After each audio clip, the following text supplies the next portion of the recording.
나서 그 후에 이제 엘리자베스 1세가 이제 왕위에 오르게 됩니다. 엘리자베스 1세는 이제 뭐 유명한 말이 있죠. 짐은 영국과 결혼했다는 그러한 말을 남기면서 평생을 굉장히 오랫동안 통치를 했습니다. 거의 50년 가까이 통치를 했는데 그 과정에서 영국을 강력한 해양 국가로 발전시키게 됩니다. 물론 굉장히 오랫동안 발전하게 되는데 엘리자베스 1세는 영국이 강력한 해양 국가로 발돋움하는 씨앗을 뿌렸다고 말을 할 수가 있습니다. 그 배경에는 성공회를 밀어줌으로써 카톨릭과 대립각을 세우게 되고 그리고 또 하나는 중상주의를 받아들이게 됩니다. 그래서 강력한 국가를 건설하고 무역 전쟁을 통해서 다른 나라보다 앞서는 그러한 나라로 만들자. 네. 이러한 두 가지 철학을 가지고 영국을 강력한 해양 국가로 만들게 되죠. 자, 그렇게 해서 엘리자베스 시절에 이제 결국은 영국은 스페인과 일전을 벌이게 됩니다. 바다에서.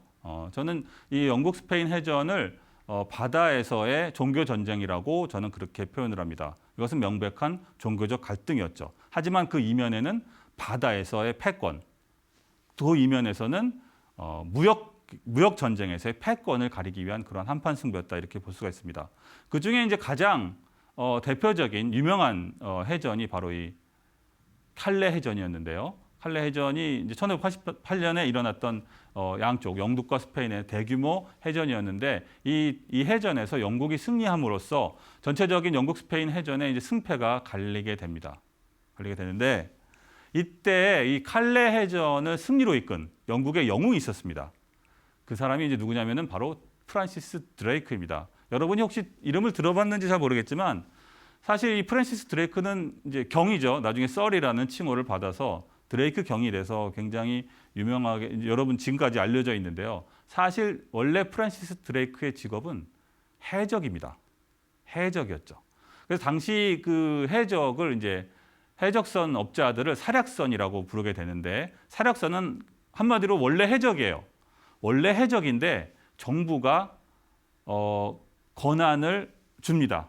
특허권을 줘서 해적을 해도 된다. 이런 식으로 허락을 내렸습니다. 왜 그것이 가능했느냐? 만약에 전쟁이 벌어지면 그죠? 영국 정부가 사략선이 마음대로 노략질을 해도 된다고 그런 특허권을 준 배경에는 유사시에 너네가 군대로 우리가 징벌해 쓰겠다. 네, 이런 약속이 되어 있던 것이죠. 그러니까 평소에는 사략선은 평화시에는 해적으로 활약을 하다가 뭐 회적이든 아니면 무역이든 여러 가지를 했겠죠. 하다가 전쟁이 나면은 정부를 위해서 전쟁을 벌이는 대신 벌여주는 그런 역할을 했습니다. 바로 이 아까 얘기했던 그 칼레 해전에서 이 사략선이 대활약을 했고 그 중에서 프란시스 드레이크가 가장 영국민들의 영웅이 이제 되게 됩니다. 그래서 이 엘리자베스 여왕은 이 사략선 업자들, 프란시스 드레이크를 포함한 사략선 업자들에게 이제 많은 그 은덕을 내리게 되죠. 아까 말한 대로 드레이크를 이제 그 귀족의 자기를 내리게 됩니다. 그리고 사략선 업자들이 음지에서 양지로 이제 전환하게 되죠. 네. 엘리자베스 여왕은 이 사략선 업자들을 모아서 하나로 뭉치게 하고 그들에게 무역 독점권을 주게 됩니다. 그래서 그 사략선 업자들, 뿔뿔이 흩어져 있던 사략선 업자들을 하나의 거대한 그룹으로 만들게 되는데 그것이 바로 영국 동인도 회사입니다. 1600년에 만들어졌죠. 네. 우리가 알고 있는 영국 동인도 회사들은 사략선 업자들의 연합이었습니다. 자, 여기서 이 대목에서 자, 영국이 이제 영국 동인도 회사를 만들었습니다. 그리고 이제 거대한 그 해양 업자들의 모임이 된 것이 조합이 된 것이죠. 그래서 그리고 영국 정부는 그 영국 동인도 회사에 이제 동남아시아 무역권을 줬습니다. 그죠? 그걸 허락했어요. 독점권을 줬습니다. 자, 그러고 나니까 당시 바다의 왕자였던 대항해 시대의 리더였던 네덜란드가 그 광경을 보고 가만히 있을 리가 없었겠죠. 네. 그래서 네덜란드 역시 2년 후에 동인도 회사를 차리게 됩니다. 역시 마찬가지로 당시에 네덜란드 국적으로 활약하던 뭐 사략선 업자일 수도 있고 상인들일 수 있습니다. 그죠? 무역상일 수도 있고 그들을 다 모아서 하나의 거대한 회사를 차리게 되죠. 그런데 아까 말했듯이 대항해 시대의 리더는 네덜란드였습니다. 그래서 네덜란드가 만든 동인도 회사와 영국 동인도 회사와는 규모 면에서 차이가 비교도 되지 않을 만큼 차이가 컸죠. 네, 진짜가 나타난 것이죠. 네. 자, 그런데 네덜란드 동인도 회사의 물론 헤드쿼터는 암스테르담에 있었습니다. 하지만 전 세계, 특히 동남아시아, 인도와 동남아시아 자카르타에 거대한 동인도 회사의 기지를 갖고 있었고 수만 명의 직원이 있었고 자체적으로 조선소도 갖고 있었고 금융기관도 갖고 있었고 네. 그리고 군대도 갖고 있었습니다. 기본적으로 이 동인도 회사는 뭐 많은 얘기들을 할 수가 있겠습니다만 다국적 기업의 뭐 원류다 뭐 이렇게도 뭐 해도 과언이 아니죠. 네. 그렇게 알려져 있습니다. 모두 우리가 알고 있는 근대적 현대적 회사의 시작이라고 볼 수가 있습니다.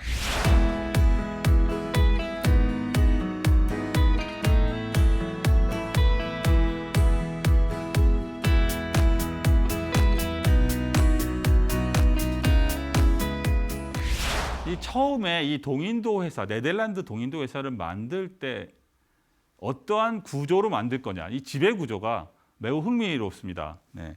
왜냐하면은 네덜란드에 많은 흩어져 있는 무역산들이 연합을 했거든요, 그죠? 그래서 그들이 각자 자기들의 컨트리뷰션이 있었습니다. 그리고 자기 지분이 있었죠. 네.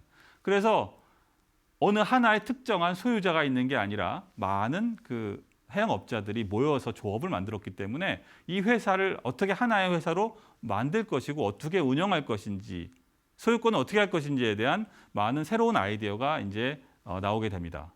그래서 결국은 이 네덜란드 동인도 회사의 재정 확보를 위해서 자기들이 갖고 있는 돈뿐만 아니라 추가적으로 투자를 받게 돼요. 그래서 결국은 이 네덜란드 동인도 회사의 전체 지분을 투자를 원래 거기에 참여하는 무역상들, 사략선 업자들이나 무역상들 그리고 여기에 네덜란드 정부도 일부 투자를 했지만 그리고 거기에 추가로 일반 네덜란드 국민도 공모에 참여를 하는 그러한 전혀 새로운 시도를 하게 됩니다. 그때 당시 캐치프레이즈가 바로 이 나라 국민은 누구나 이 회사를 살 수 있다.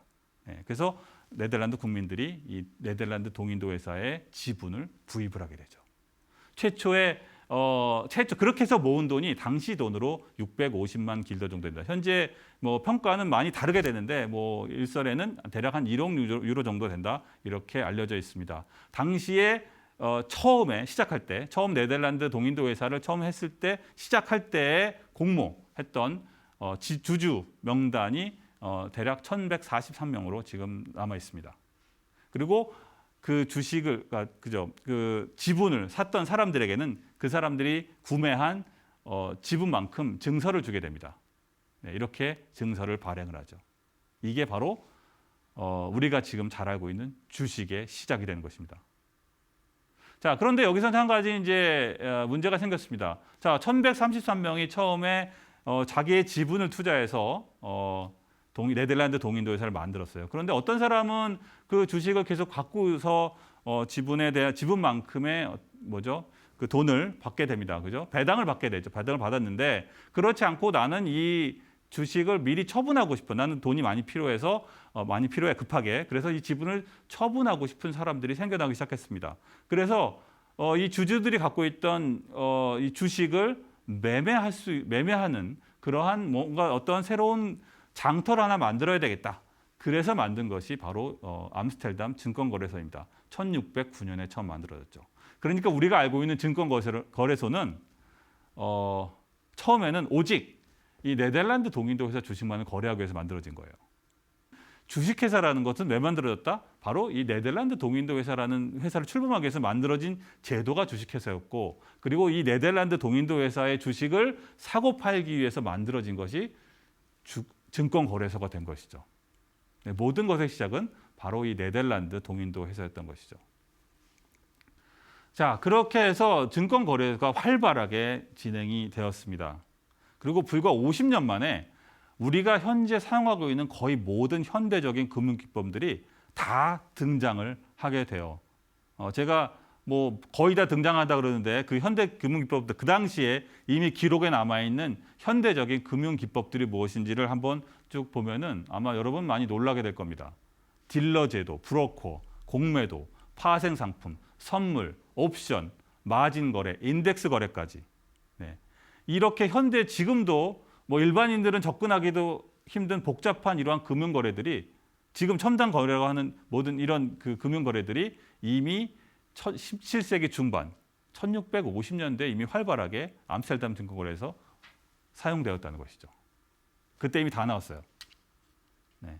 그만큼 당시 암스테르담에 있었던 그 금융 세력들은 그만큼 앞서갔다 이렇게 말씀을 드릴 수가 있겠습니다. 이미 암스테르담의 은행이 제일 먼저 생겼던 것은 지난 은행 시간에 강연에서도 이미 말씀을 드렸을 거로 알고 있습니다.